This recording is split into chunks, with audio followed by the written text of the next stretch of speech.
Hello everyone, welcome back.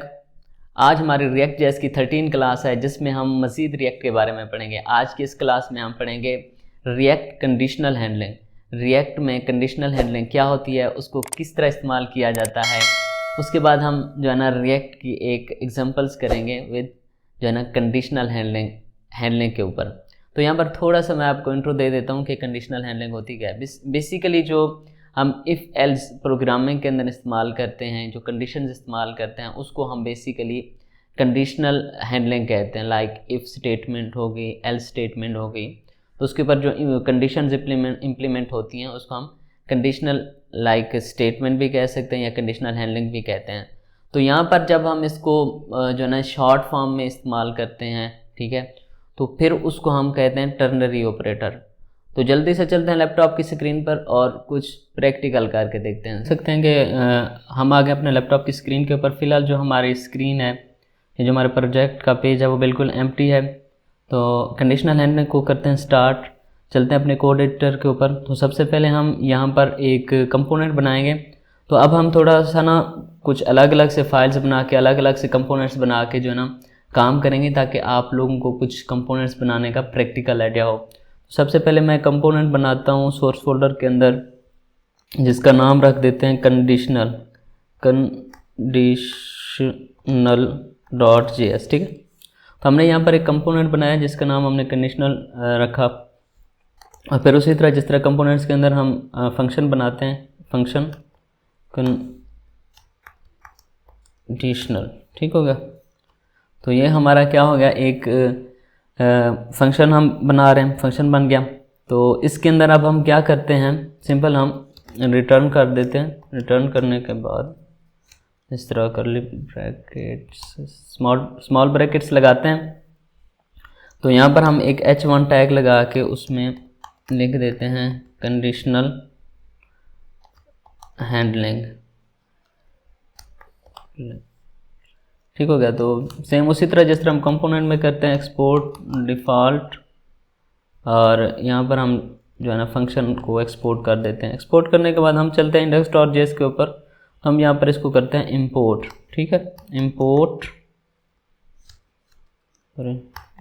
Import conditional from, file हमारी का नाम भी कंडीशनल ही है। तो इस तरह इंपोर्ट करने के बाद इसको हम फिर अगेन यहाँ पर यूज़ करते हैं। ठीक हो गया।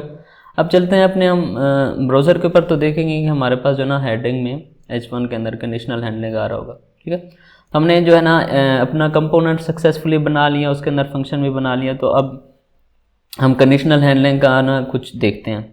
ठीक है, तो अब हमने यहाँ पर सबसे पहले कंडीशनल हैंडलिंग को जो है ना स्टेट के साथ देखना है। तो हम सबसे पहले जब स्टेट का इस्तेमाल करते हैं तो यहाँ पर हमें इंपोर्ट करना पड़ता है स्टेट को। यूज़ स्टेट करके रिएक्ट में से इसको इंपोर्ट करना पड़ता है। अब हमने जो ना स्टेट को इंपोर्ट कर लिया है, तो यहाँ पर उसको हम वैल्यू असाइन करते हैं। तो वैल्यू असाइन करने के लिए कांस्टेंट, तो यहाँ पर हम कर देते हैं फ़िलहाल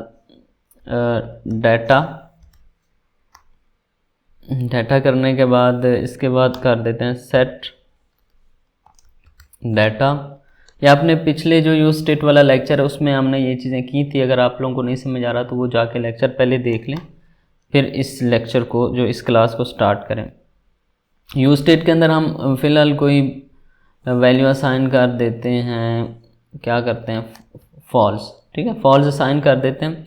तो अब हम इस जो है ना डाटा की बेस के ऊपर, या जो ये जो हमने यूज स्टेट बनाया इसकी बेस के ऊपर हम अब एक जो है ना कंडीशन बनाएंगे। तो किस तरह कंडीशन बनाते हैं, सबसे पहले आपने लिखना है, ये अब जो कंडीशन बना रहे हैं बेसिकली ये कंडीशनल हैंडलिंग है। बेसिकली हमारा जो आज का टॉपिक है उसका मेन पर्पस अब स्टार्ट हो रहा है। ये जो पहले अभी तक मैंने किया है कोड, ये हमने पिछले लेक्चर्स में किया हुआ है। तो यहाँ पर क्या करना है, हमने इफ़ के अंदर हमने जो डाटा है इसको लिख देना है इस तरह करने के बाद यहाँ पर हम लगाएंगे ब्रैकेट्स लगाने के बाद अब हम यहाँ पर कर देते हैं इस तरह रिटर्न।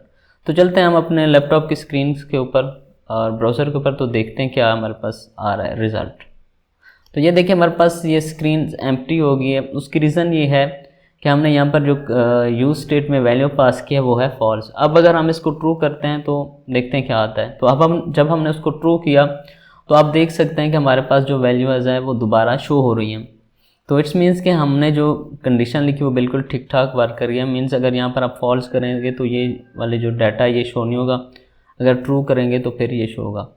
तो हम यहाँ पर क्या करते हैं, हम यहाँ पर ना एल्स लगा देते हैं कि फॉर एग्जांपल अगर ये ट्रू हो तो ये वाला डाटा शो करवाए, अगर फॉल्स हो तो अदरवाइज़ ये वाला डाटा शो करवाए। तो सिंपल इसको कॉपी करते हैं रिटर्न को, तो यहाँ पर हम लिख देते हैं कंडीशनल हैंडलिंग है, कंडीशनल हैंडलिंग कर देते हैं ट्रू, ठीक है, कंडीशनल हैंडलिंग कर देते हैं फॉल्स।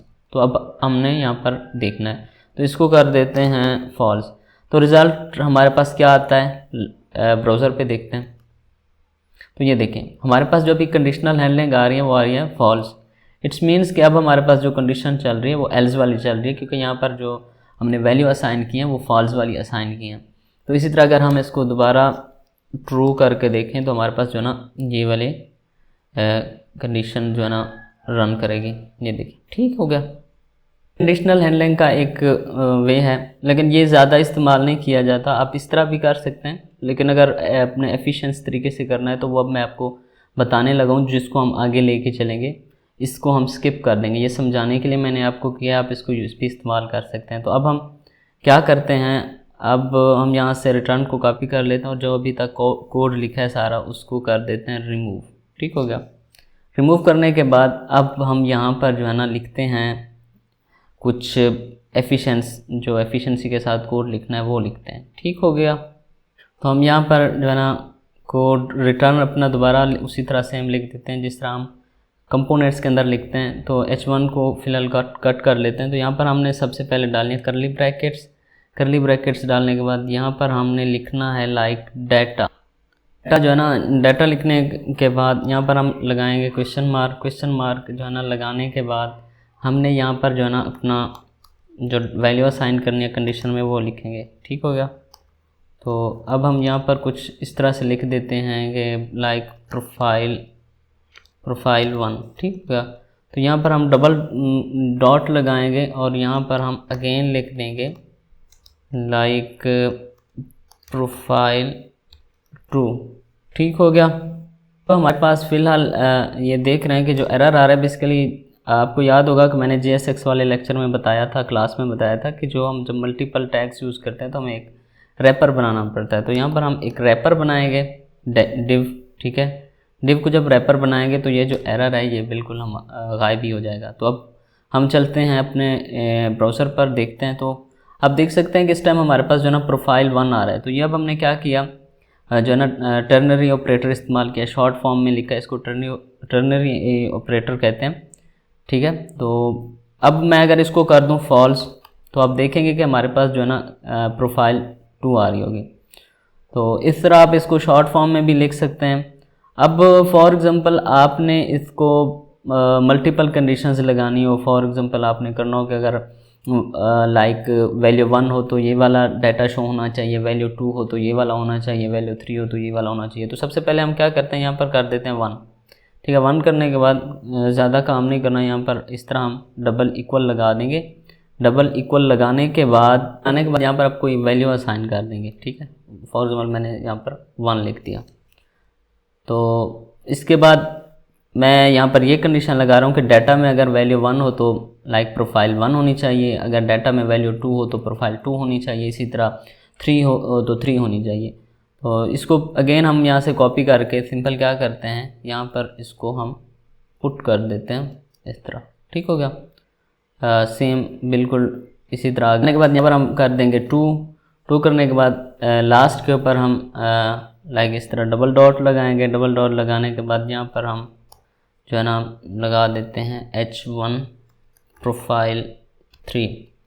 तो यहाँ पर आपको मैं थोड़ा सा समझाता हूँ डिटेल से कि फॉर एग्ज़ाम्पल हमारे पास जो है ना डाटा के अंदर 1 होगी वैल्यू तो ये प्रोफाइल 1 रन होगी, 2 होगी तो 2 होगी। अगर कोई भी इनमें से वैल्यू लाइक नहीं होगी तो फिर क्या होगा, प्रोफाइल 3 वर्क करेगी। फॉर एग्ज़ाम्पल अगर हम यहाँ पर इसको करने 0 तो देखते हैं कि हमारे पास क्या आता है, प्रोफाइल जो है ना 3 आ रहा है। तो इट्स मीन्स कि इनमें से अगर कोई भी कंडीशन, ये दोनों कंडीशंस नहीं है ना 1 है ना 2 है, तो वो क्या करेगा, वो लास्ट वाली कंडीशंस को रन कर देगा। अगर मैं यहाँ पर करूँगा 1 तो आप देख सकते हैं कि हमारे पास जो प्रोफाइल है वो 1 आ रही है। अगर मैं यहाँ पर कर दूँगा 2 तो यहाँ पर हमारे पास प्रोफाइल 2 आ रही है। तो आई होप आपको ये अच्छे से समझ आ गया होगा। नेक्स्ट जो ट्यूटोरियल है, नेक्स्ट जो क्लास है, उसमें हम जो है ना कंडीशनल जो हैंडलिंग है उसको देखेंगे रिएक्ट के कंपोनेंट्स के साथ कि हम मल्टीपल कंपोनेंट्स बना के उनको कंडीशन बेस्ड जो है ना हम कॉल करेंगे और इस्तेमाल करेंगे। तो आई होप आपको जो है ना कंडीशनल हैंडलिंग जो है ना अच्छे से समझ आ गई होगी।